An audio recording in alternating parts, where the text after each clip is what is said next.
Hi, a very good evening, all of you. So, how are you guys doing today? So, today's quick revision class we will focus on few topics from biochemistry, and we'll also share and discuss one mnemonic.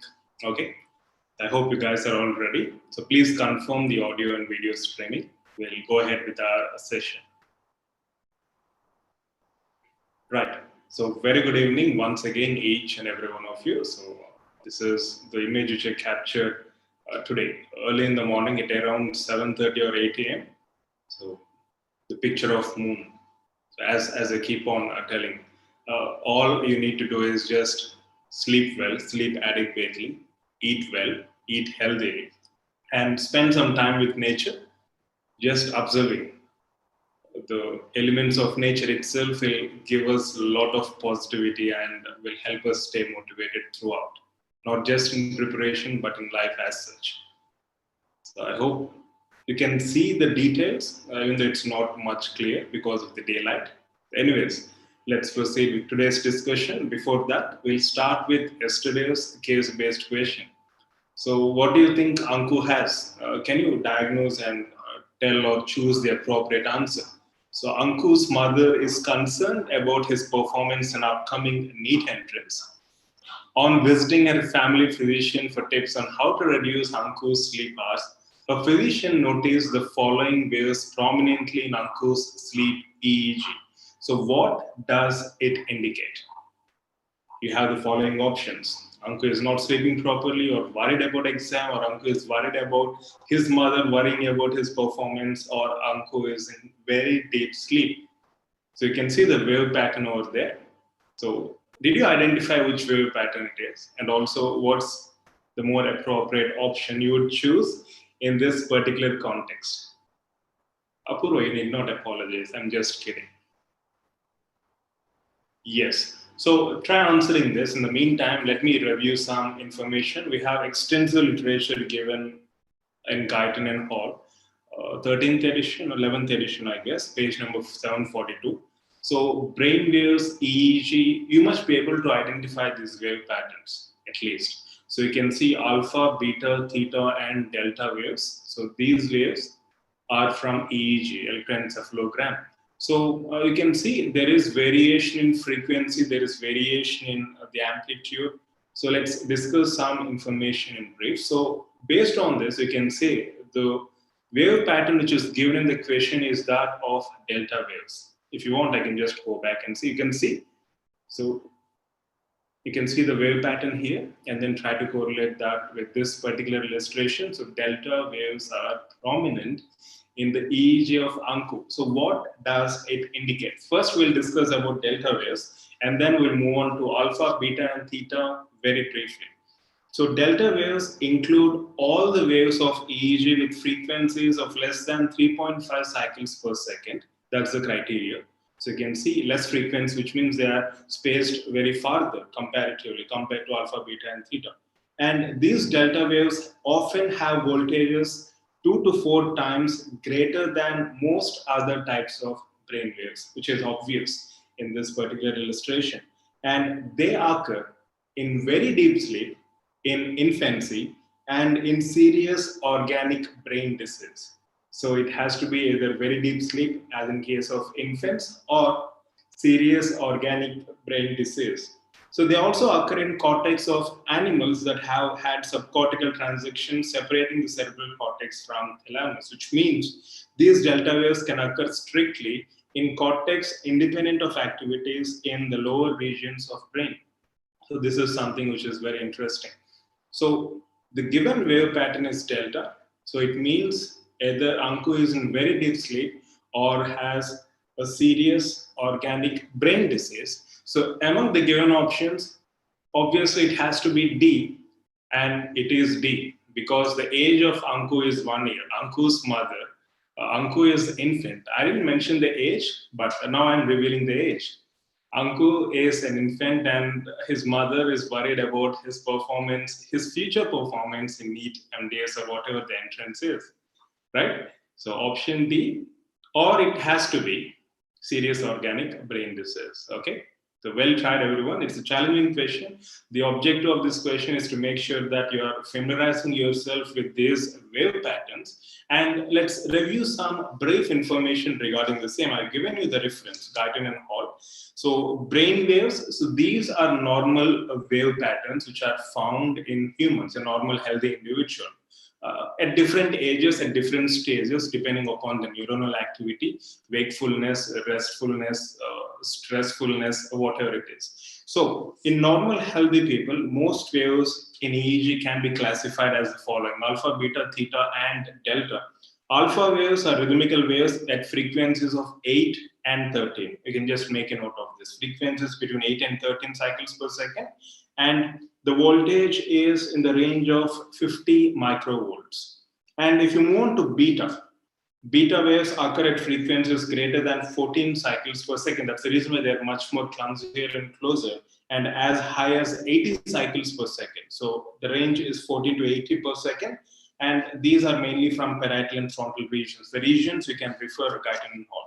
And theta waves have a frequency of 4 to 7, between 4 and 7 cycles per second, occurring in parietal and temporal regions. You know, these are theta waves are usually seen in case of children, but they also occur during emotional stress in some adults, especially during disappointment and frustration. And then we have delta waves, which we discussed just now. And another point which I wanted to highlight regarding alpha waves is during sleep. Usually these occur in occipital regions, and they can also occur in parietal frontal regions during sleep. During deep sleep, alpha waves disappear. And when the patient or the person is awake, when the person's attention is directed to some specific type of mental activity, the alpha waves are replaced by beta waves, right? So this is some information which I wanted to share. I hope it's useful. Just observe these wave patterns and make sure that you're able to identify the same depending upon the frequency and amplitude. Okay? I hope it's clear. Exactly. Very good. Now let's move on to the next, the topic per se, the core of today's discussion, quick revision classes, biochemistry, 16th live session. We'll start with our first question. Micelle formation is facilitated by which of the following chemicals or compounds? Aliphatic lipid, ergosterol. Ergosterol, again, I'm sorry, it has to be some other option. I missed it. So, and then option D, bile salts. So among these, which one do you think is more appropriate answer? Micelle formation is facilitated by aliphatic lipid, ergosterol, bile salts. So I'm sure you guys can answer. In the meantime, let me review some information. So as you know, micelles, we'll just look into this. I mean, if I get to this, you'll know the answer. So micelles are these substances or aggregates of colloidal particles. The best classical example, which we are all familiar with, soap in water. So we have this particular, yes, option D, bile salts. I think now I can move on to this illustration. So bile salts specifically help in digestion, not just in digestion, but also absorption of lipids. This is very, very important, right? So if you look into the question, micelle formation is facilitated by bile salts. So these bile salts, they try to increase the solubility of lipids by creation of these micelles, thereby promoting not just digestion, but most importantly, even the absorption. So bile salts have an important role in digestion of lipids and also essential for absorption of lipids. And as you can see the structure on the left side, we have a disc-like shape, the micelle structure, disc-like shape with lipids at interior and bile salts on exterior or on the periphery. If you closely observe, I mean, we have the greens hydrophilic and the plain side hydrophobic side, that is for bile salt. So the hydrophilic groups of lipids. Similarly, even lipids have hydrophilic and hydrophilic part. So this bile acid or bile salt orients the structure of lipid in such a way that the hydrophilic part of the lipid comes to the periphery towards the aqueous portion, and the hydrophobic part stays within or in the center or towards the interior of lipid. So this process of orientation of these hydrophilic and hydrophobic parts enhances the solubilizing effect of lipids, that is through this micelle formation. So if you observe on the left illustration, the hydrophilic groups of lipids are oriented outside closed to aqueous environment and hydrophobic to inside.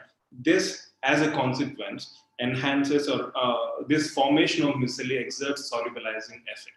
So bile salts are the ones which promote absorption or aid in absorption of lipids through micelle formation, right? So that's the take-home message.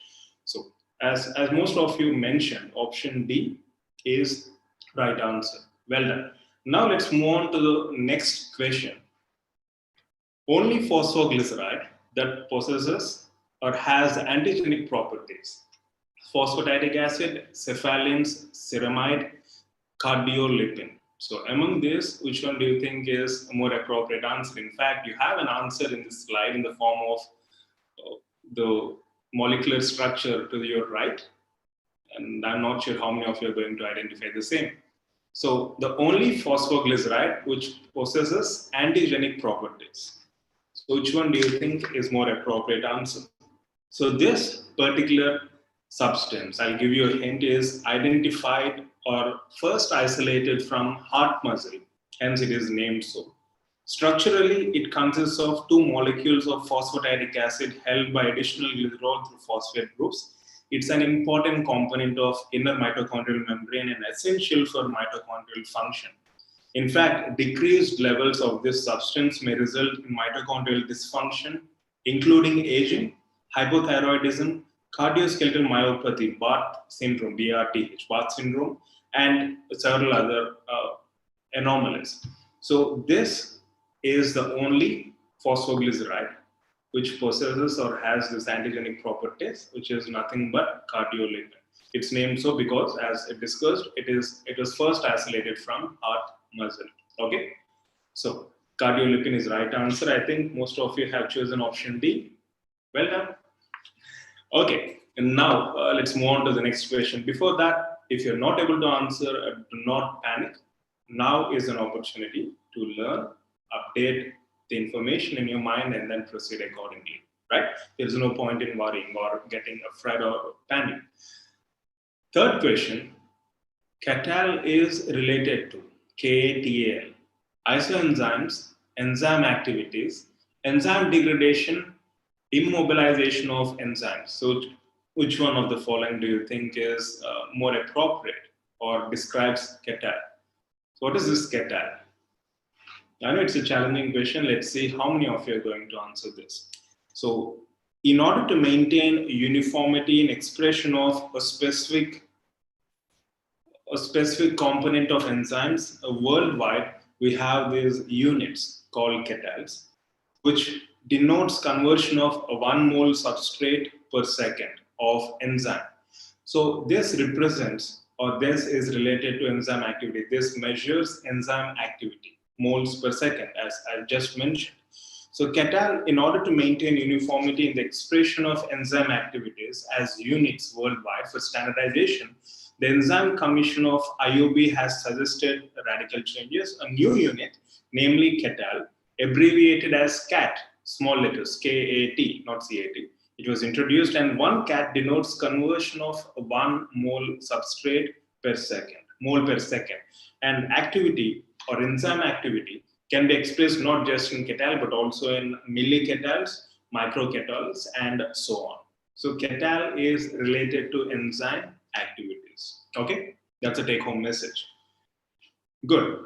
Now let's move on to the next question. So again, a question related to vitamins. So I think we had a couple of questions, even your INSET. The synthesis of catecholamines from tyrosine require active form of which of the following vitamins? So biotin, vitamin B12, vitamin B6, vitamin C. So which one do you think is more appropriate answer? So try answering this in the meantime. If you know, I mean, you might have seen this, a synthesis of catecholamines. So a vitamin, you can in fact see the vitamin over there, but it's in an active form. Let's see how many of you are going to identify the same. So vitamin B6 is used to collectively represent 3 compounds, namely pyridoxine, pyridoxal, or pyridoxamide. So these are all considered as vitamins of B6. The active form of vitamin B6 is coenzyme pyridoxal phosphate, PLP, which you can see if you carefully observe this illustration, you'll find PLP. So this PLP has an important role during synthesis or manufacturing process of catecholamines in vivo or in the body. So the synthesis of catecholamines, dopamine, norepinephrine, and epinephrine from tyrosine require PLP, pyridoxal phosphate. And catecholamines have various essential functions, as you know. So the active form of vitamin B6 is PLP. Consider this very, very important. Also, we have various important biochemical functions associated with vitamin B6, like transamination, decarboxylation, synthesis of catecholamines, as we have just seen, and so on and so forth. Okay, so consider the functions of vitamins, very, very important. I think most of you have chosen option C. No, very good. All options are covered, which means one of you must be right. The vitamin B6, pyridoxal phosphate, the active form of vitamin B6 is right answer. So option C, more appropriate one. Good. Now let's move on to the next question. I know it's getting very challenging, and I do understand, but don't worry. You have nothing to worry about. So sparing action of tyrosine on phenylalanine refers to. So what is this sparing action, and what does it mean, sparing action of tyrosine on phenylalanine? Option A, tyrosine prevents phenylalanine from becoming overly toxic by interfering with metabolism. Option B, phenylalanine prevents tyrosine from becoming overly toxic by interfering with its metabolism. Option C, ingestion of phenylalanine can reduce the dietary requirement of tyrosine. Option D, ingestion of tyrosine can reduce dietary requirement of phenylalanine. I know the options are confusing, but I'm sure you'll choose it accurately. So what is the sparing action of tyrosine on phenylalanine? So it seems like, based on the keywords in the question, tyrosine seems to be having sparing action on phenylalanine. So what does it mean? I know if you choose C, no offense, it will be confusing, but option D, as majority of you have chosen, is the right answer. So Diksha also says option D. Good. So what is the sparing action? In fact, we discussed the same even in our study club, if you remember. So phenylalanine is an essential amino acid, the one which we discussed in today's study club early morning. And tyrosine is considered to be non-essential for the following reason. Besides the incorporation of phenylalanine into proteins, the only function of phenylalanine is its conversion to tyrosine.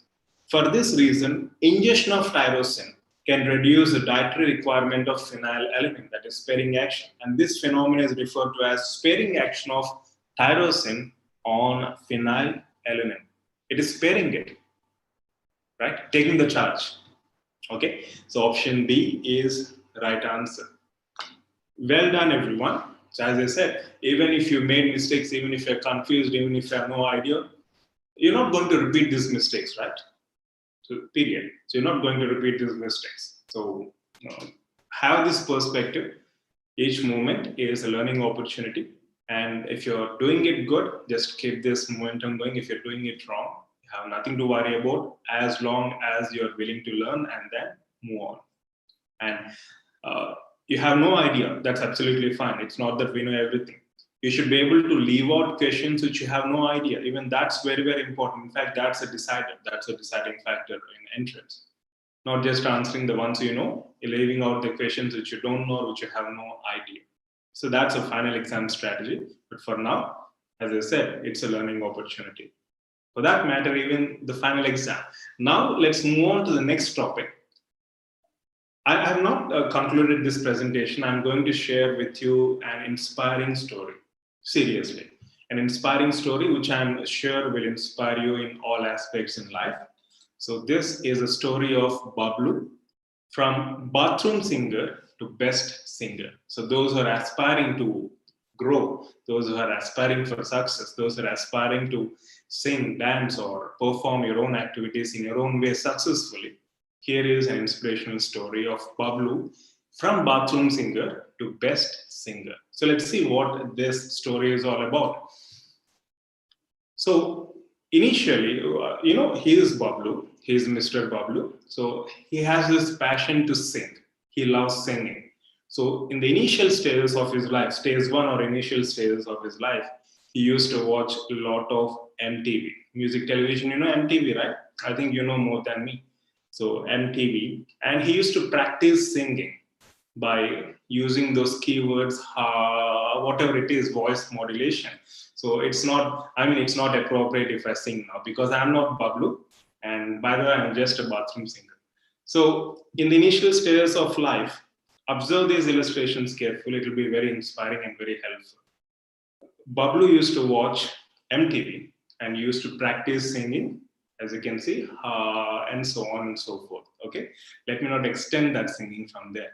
So his singing was so intense that in the process of practicing by watching MTV,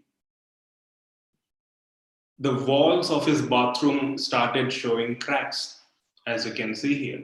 So there were cracks all over his bathroom. That was the intensity and determination he had towards singing, right?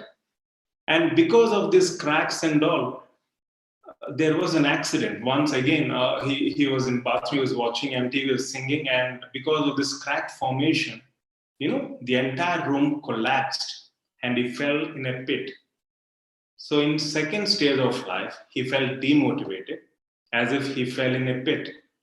He felt very low. He felt very negative because he never knew or he had no confidence that he would rise to a professional level of singing. But still, Bablu, as I said, is a very determined person. So in stage 2 or in second part of his life, even though he fell in a pit, even though he's demotivated, he's really, really determined. Even though his confidence levels were shaken, he was determined to give his best in singing. So as a consequence, he continued singing by staying in pit. In other words, even though he felt demotivated, even though he faced several challenges, even though the bathroom walls cracked and he fell in a pit, he continued singing in the pit. So in stage 3, he evolved as a singer and he evolved from bathroom singing ha to professional singing la la. So he used to sing using those keywords la la. So this, you might be wondering what this is about. So this is the story of Bablu from bathroom singer to best singer. And then he started winning so many awards. He's a star in Insta, TikTok, even though it's banned, he's still a star. Facebook and all social media platforms, he has millions of followers. So this is the inspiring story of Bablu from bathroom singer to best singer. Please tell me you like this story, please.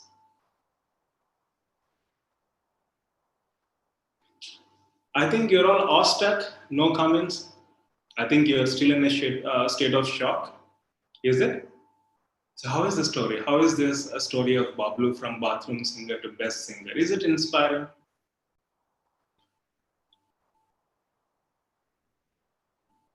I think you're all still in the pit.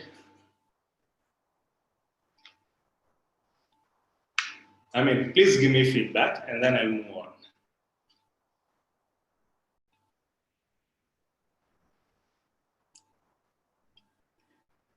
Okay, you might be wondering what this idiot is talking about. So this is a mnemonic to remember essential amino acids and whether they are glucogenic, both glucogenic and ketogenic, or ketogenic.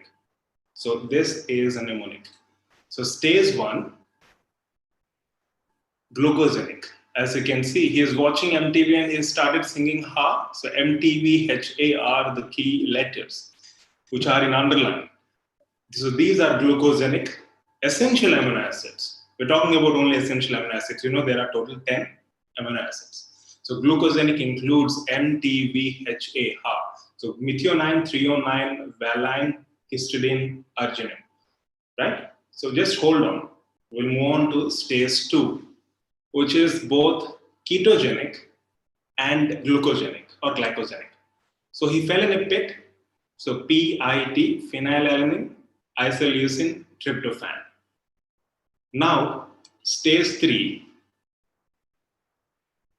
he is so determined that he still continued singing Lala. So L for leucine, L for lysine. So these are ketogenic. So these are all essential amino acids which are categorized as glucosenic, and ketogenic to the extreme, right? So this is a story which you can visualize. If at all there is a question asking you about identifying amino acids and whether it's essential or non-essential, whether it is glucosenic or ketogenic, or both glucosenic and ketogenic, I'm confident you'll do great, provided you are inspired by this funny story of Bablu. And you might have a confusion. So T for, see, we have T two times here, MTBT and PITT. So where do you place tryptophan and where do you place threonine? It's very simple. Where do you have fan? You have fan in your room. Where is it? In the center or somewhere in the corner? Usually big, huge fans are in the center, right? That's a convention. So tryptophan, fan in the center, that is stage 2, or glucosenic or ketogenic. So it's up to you how you remember. Do it as per your convenience and as per your imagination. So this is the inspiring story of Bablu from bathroom singing to professional or best singing. Okay, I hope it's helpful. So if you have any confusion whatsoever, I suggest you to again go through that inspirational story, and I'm sure you need not worry about remembering any of these amino acids. You need not memorize them. You should be familiar, rule 1. And rule 2, you should be able to visualize the story, a very simple story. The story of Bablu from bathroom singing to best singing, right?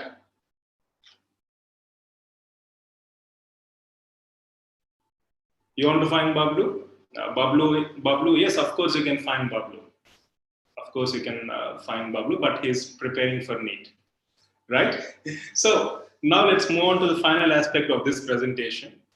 But before that, I have the following question for you. Oh, see, we have seen various amino acids, right? I mean, you have seen various essential amino acids. So my question is, among these essential acids, essential amino acids which are visible now, which of the following is considered semi-essential or conditionally essential amino acid? It's very interesting. Try finding out. Okay, we can discuss the same tomorrow. So among these 10 essential amino acids, you can see 3, 4, 5, 8, 10. So total 10 essential amino acids. Among these, which of the following amino acid is semi-essential or conditionally essential amino acid? So try finding out. Now we'll discuss that in the next session, tomorrow's session. So finally, we'll conclude with this case-based question. So Tenku participated in a chocolate eating competition. You know, Tenku, Anku's friend Tenku. So Tenku participated in a chocolate eating competition and consumed large quantities of chocolate.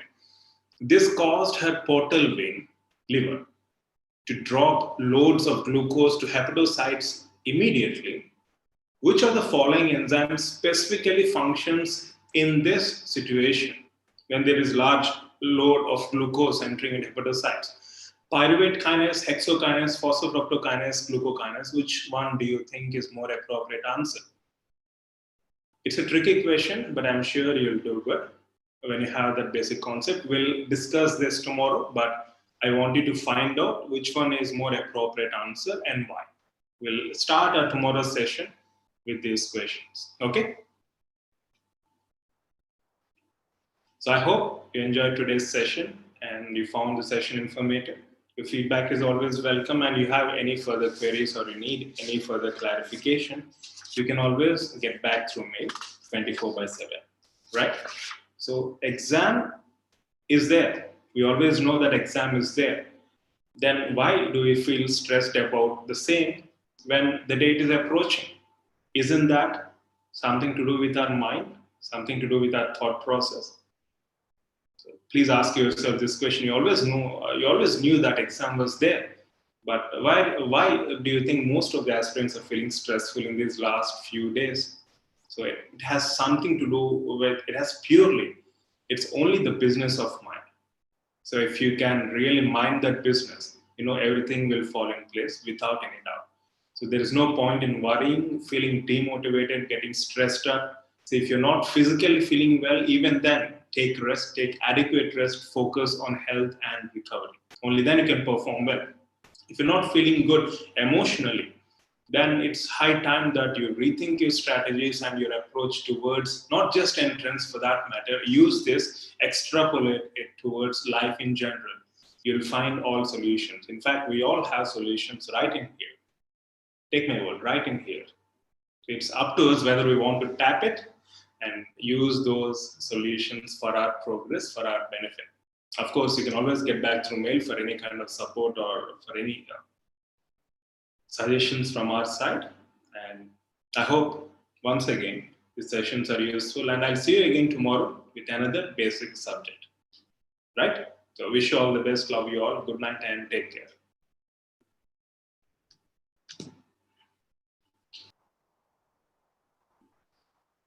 Isha says, salute you. For this, you need not salute me. You need, yeah, as you said, salute to Bablu. Anushri says, fan pit app. Anushri is always oriented towards smart devices, apps, and all. I don't know why, but maybe she'll definitely develop one app very soon, or maybe in future. You can call this mnemonic, or you can call the story of an inspiring, innovative story, right? Okay, guys. Good night. Take care.